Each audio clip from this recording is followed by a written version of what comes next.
Pag-usapan natin ngayon mga kapapong kung paano ba natin may babalik yung dati, paano ba natin siya ma-attract uli, at paano nga ba niya makikita yung ating halaga. Yan po ang pag-uusapan natin ngayon. Ito po ang ibabahagi natin mga kapatid dahil lagi naman po tayo nag-iisip ng mga ilang paraan, mga strategy, mga tricks, mga ways para makatulong tayo kung paano natin may babalik yung dating nawawala, or let's say paano nga natin mapapalago at makikita niyang muli kung gaano kanya kamahal o ano pa ba ang pwede nating gawin para maibsan at masolusyonan po natin ang dinaranas natin ngayon mga kapapong.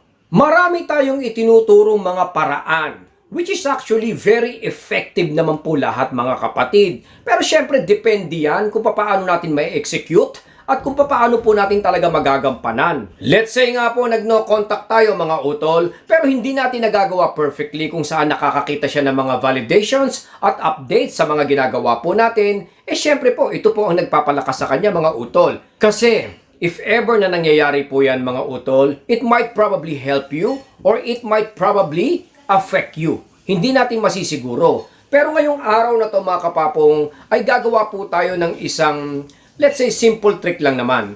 Isang bagay na maaaring kung magagawa natin perfectly ay maaaring magbago ang takbo ng situation. Magiging game changer ito tulad din po ng mga nakakausap natin sa ating coaching session. Halos araw-araw kasi ay may nakakausap tayo mga kapapong at nakakatulong po ito sa ilan-ilan dyan. The other day mga kapapong ay nagbanggit po tayo na kung magkakaroon ng threat ay maaaring maalala ng ex natin or maaaring magkaroon nga po siya ng fear of loss. Dahil nga po sa kasalukuyang siya ay nagiging komportable sa breakup, ay nagiging dahilan ito para mag-stay kayo ng breakup lang at hindi po umuusad mga kapatid. Naniniwala kasi ako na kung gagawin po natin yung mga threat na yan, for example, at kung talagang mahal ka niya, ay gagawa sila ng paraan para magkabalikan kayo. Pero kung talagang desidido na po siya sa breakup at talagang wala na po tayong importansya sa kanya mga kapatid, ay hindi na rin po worth it naman pong hintayin dahil kumbaga ile-let go niya Hindi siya gagawa ng paraan. Dahil lagi ko naman sinasabi, even sa mga vlogs po natin, na hindi tayo ilalagay dun sa posisyon na pwede tayong mawala sa kanya kung mahal ka ng isang tao. Tayo kasi ay merong natural instinct na i-secured ang mga bagay na importante sa atin. Kaya nga po karuktong po, dun sa sinabi ko na kailangan makakita at makaramdam po siya ng threat, ay yung sinasabi ko na kailangan po talagang maging accessible ka. Tulad ng isang bagay mga kapatid. Itong teleponong to halos hindi na importante.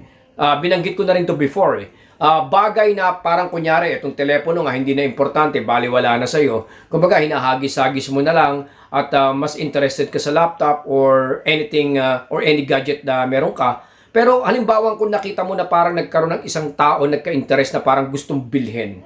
Pre, bilhin ko na yan sa halagang ganito. Di ba parang masyadong nagiging mahalaga sa'yo dahil nga nagkakaroon ng accessible. Nagkakaroon ng access yung ibang tao or let's say nagkakaroon ng interest. Duduktong na rin na yung sinasabi kong threat mga kapatid. Ganon din po yun mga utol kung halimbawang nababalitaan niya na kayo ay nagiging available. Hindi niya kasi maintindihan Dahil kumbaga parang lumalapit ka at nag-aabang ka, hindi niya nakikita at parang nakikita niya na naghihintay ka dyan. Nararamdaman niya na wala kang ginagawa at hindi gumagalaw yung mundo mo since nung nag-break up kayo or since nung na-reject ka mga kapatid. Hindi niya nakikita na magkakaroon ka ng access dun sa another bagay yung situation na mag-move forward ka. Kaya nga po pwede nating sabihin paminsan-minsan o ipaalam sa kanya na merong nanliligaw or let's say merong isang friend or merong isang nag-chat-chat sa atin mga kapatid. Ito po ay hindi ko masyadong ipinapayo since ito po ay nagba-backfire sa maling paraan. What I mean is kung hindi natin alam talaga kung paano gagawin or hindi natin kabisado yung dynamics mga kapatid ay maaring mapahamak tayo. Kilalanin natin mabuti ang ex natin. Alamin natin mabuti ang mga weakness at alamin natin mabuti ang strength, ang lakas at kahinaan niya. And if ever na tayo ay confident na mga kapatid, pwede po tayong kumontak ng common friend niya. Let's say, gagamit tayo ng third party na alam naman po natin na very useful at talaga naman pong makakatulong mga kapatid. Ito po ay imbitahan natin mag-coffee or imbitahan natin lumabas. Siyempre po expected nila na kayo ay magsasalita tungkol sa breakup. Okay, pwede naman po nating sabihin yan for example pero ipakita po natin in a positive way. Huwag po tayong pumunta doon or makipag-meet sa taong malapit din po sa kanya o let's say kapitbahay nyo lang, third party nga po, na kayo po ay magsasalita at magdadrama, hihingi ng tulong. Hindi po ito ang purpose natin mga utol dahil mabavalidate ka niya rito at syempre naman po, yung act of desperation mo at needy ay sigurado po makakarating sa kanya. Sabi ko nga po, gagawin nating vessel or tool ang third party na to. Common friend, kaibigan, relative, kapitbahay, kahit sino pa ito mga kapatid, depende po sa inyo. Ngayon, kung halimbawa naimbitahan natin siya, simple lunch, coffee, pwede po nating kwento, banggitin po natin doon na kayo po ay moving forward, positive na po kayo, at natanggap nyo na rin po yung situation na nangyayari kung kayo po ay na-reject or kayo po ay na-break. Mga kapatid, ang purpose po natin dito ay hindi magpalakad. Ang purpose po natin dito ay makarating dun sa ex natin or sa taong nag-dump sa atin on how positive you are. Ikwento po natin mga utol na merong mga nagchat-chat sa atin at tayo ay masaya. Halimbawa nga po, pwede nating sabihin na I'm getting interested dito sa isang taong to, although I'm not ready for a relationship, pero nakikita ko na parang ang bait-bait niya, ang sarap niyang kausap. So, maganda, masarap siyang kausap. I would like to know him or her better or furthermore. Mas magandang makarating ito sa kanya mga kapatid dahil makikita nga po niya na kayo po ay naging very accessible.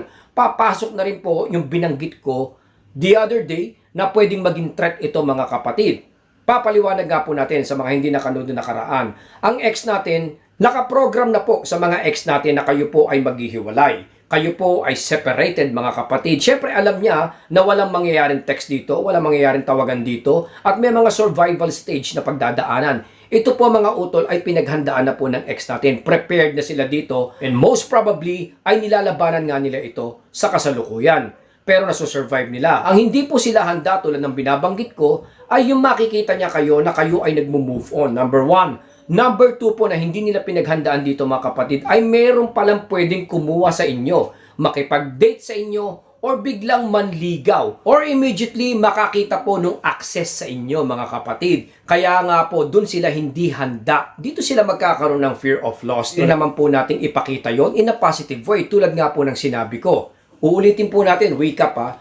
Mag-invite or tumingin po tayo, pumili po tayo ng isang common friend na alam naman po natin na maiintindihan. Halimbawa po, kumontak tayo ng isang kaibigan niya na hindi naman po natin masyadong kinokontak.